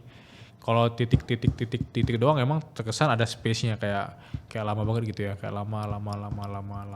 Dari itu progres sih. Kalau mindset-nya dilihat dari sisi progres, itu feel-nya nggak akan terasa berat, nggak akan terasa menyesatkan lah lebih tepatnya. Karena kalau titik-titik tadi kan bisa aja space-nya kita tanpa sadari titik-titiknya tuh belok gitu. Tapi kalau titik-titiknya tuh emang kita progressing di sana itu bukan jadi satu line, dan ini mungkin ada kita punya goals dan akan sampai ke sana sih. Thank you for sharing that, Bill. Yap. Ada pertanyaan lagi? Boleh dong. Simpel. Kadang-kadang orang sudah tahu ya, survival mode. Kalau itu lagi di survival mode, ada nggak sih cara untuk menyadarkan diri sendiri kalau sebenarnya lagi ada di survival mode ini? Supaya dia bisa menjadi step untuk keluar. Dalam konteks apa nih? Karir kah? Kalau Mungkin lebih ke karir kali. survival mode aku, atau aku bisa masuk ke cerita aku dulu baru aku kasih gambaran ya. Ini di kacamata anak 20-an kali ya. 20-an akhir ya. Jadi survival mode aku itu ketika aku menjalani sesuatu yang dimana aku tuh kayak tegang banget, tidak nyaman, tapi tidak nyaman dalam konteks tidak nyaman yang aku benci. Dan aku ngerasa bahwa aku sering membenci diriku sendiri juga, kayak aku sering ngerasa bahwa ini gak pantas, ini mengganggu kesehatan mentalku, ini mencuri banyak waktu dan perhatianku. Dan kalau misalnya aku ketemu dengan aku yang 3 tahun yang berikutnya, aku menyesali melakukan hal ini. Aku pernah beberapa kali melakukan hal itu. Tapi sebenarnya tidak ada penyesalan dalam hidup ini ya. Selalu pelajaran ya. Jadi ketika tadi aku ceritain mungkin aku pernah kerja di satu tempat, itu yang salah satunya tadi properti. Aku kalau dikasih kesempatan untuk ketemu Bilal yang kerja di situ, aku bilang, "Ya udah Bil, lu nggak usah kerja di sini deh," gitu. Karena aku ngerasa bahwa banyak hal yang di sana membutuhkan aku punya survival mode itu. Aku sangat membenci diriku sendiri. Karena aku harus ngecek HP 24 jam lebih tepatnya. Sama aku ngerasa bahwa setiap aku mau nanya itu aku takut salah. Karena the way he respond, lebih tepatnya beberapa atasan itu kayak kurang enak aja gitu. Salah satunya dengan cara silent treatment juga mereka sering. Atau cara mereka itu malah ngelihat Kayak apa-apa tuh disalahin gitu. Nah, cara kita mengenali itu, coba ngelihat apakah diri kita yang di depan cermin itu ngerasa bahwa ini tuh bagian dari kita punya progres, kita punya pengembangan diri. Karena pengembangan diri nggak cuma dari sisi kita sendiri ya, pengembangan diri juga di tempat kerja. Kayak aku bilang tadi, adanya learn, adanya earn, adanya fun di sana. Itu bagian dari kita di pengembangan karir kita gitu. Nah kalau karir itu sebenarnya menjauhkan kamu dari sisi pengembangan diri kamu, lebih tepatnya kamu dapat uangnya doang, tapi menjauhkan kamu dari versi terbaik kamu yang bisa kamu kembangkan, menurut aku itu bagian dari survival mode yang tanpa kamu sadari pelan-pelan harus ditinggalkan gitu. Itu sih aku bisa komentarin dari sisi kenapa itu harus ditinggalkan, karena ntar kamu akan ketemu versi terburuk kamu gitu loh. Pelan-pelan kamu akan membenci versi terburuk kamu. Mungkin tanpa kita sadari ya, ucapan kita, cara pandang kita itu akan kerucut ke sesuatu yang negatif dan itu berbahaya. Itu berbahaya. Kita akan membenci dunia gitu. Padahal dunia baik-baik aja, tapi kita ngelihat semua orang membenci kita gitu. Itu rentetan sih. Kayak aku bilang tadi, kumpulan-kumpulan hal yang selama ini kita sadari menghancurkan kita. I find it interesting that tadi Bilal bilang rasanya tuh tegang. Tegang. Ya, itu kan bisa dirasakan secara fisik ya. Iya, tegangnya itu kayak tegang sangat tidak nyaman dan tegang yang memang sehari-hari itu akan ketemu terus, kayak apakah tegang kita kayak kesel sama dia, sama lingkungan kita gitu. Itu tidak ada sedikit pun peace di sana, even tidak ada ketawanya gitu, kayak bayangin ada kerjaan seperti itu gitu ya. Tegang dan tidak nyaman dengan yang in a negative way ya. Yap. Bukan tidak nyaman yang menantang kita. Bukan tidak nyaman yang membawa kita ke perkembangan gitu. Atau misalnya gini, kayak kita nonton film-film Yakuza gitu ya. Coba bayangin, pernah gak kebayangin perasaan anak buahnya gitu, yang tiba-tiba disuruh berantem ntar mati di tempat gitu. Pernah gak sih nonton film-film itu? Aku sempat ketika nonton film aku mikir gimana ya kerjaannya anak buah di film-film itu ya. Kayak misalnya di kisah nyata ya, bukan di filmnya, kayak aduh ini emang survive mode terus gitu, kayak tiba-tiba ada lawan kan. Emang harus berantem mereka. Tapi kan belum tentu, misalnya gini, dia berantem tanggal 24 ya. Padahal 25 gajian loh besok. Tapi gajian masuk ke anaknya mungkin ya. Itu sih aku sempat mikir kayak gitu. Gak tahu, random pikirannya. Thank you for the question, Kak Junior. Ya, thank you Junior. So Bilal, as a final note, kalau kamu bisa nulis pesan buat Bilal di umur 21, apa yang bakal kamu tulis? Kalau aku bisa nulis pesan untuk Bilal yang versi 21 tahun. Bil, lakuin aja apa yang bikin kamu ragu.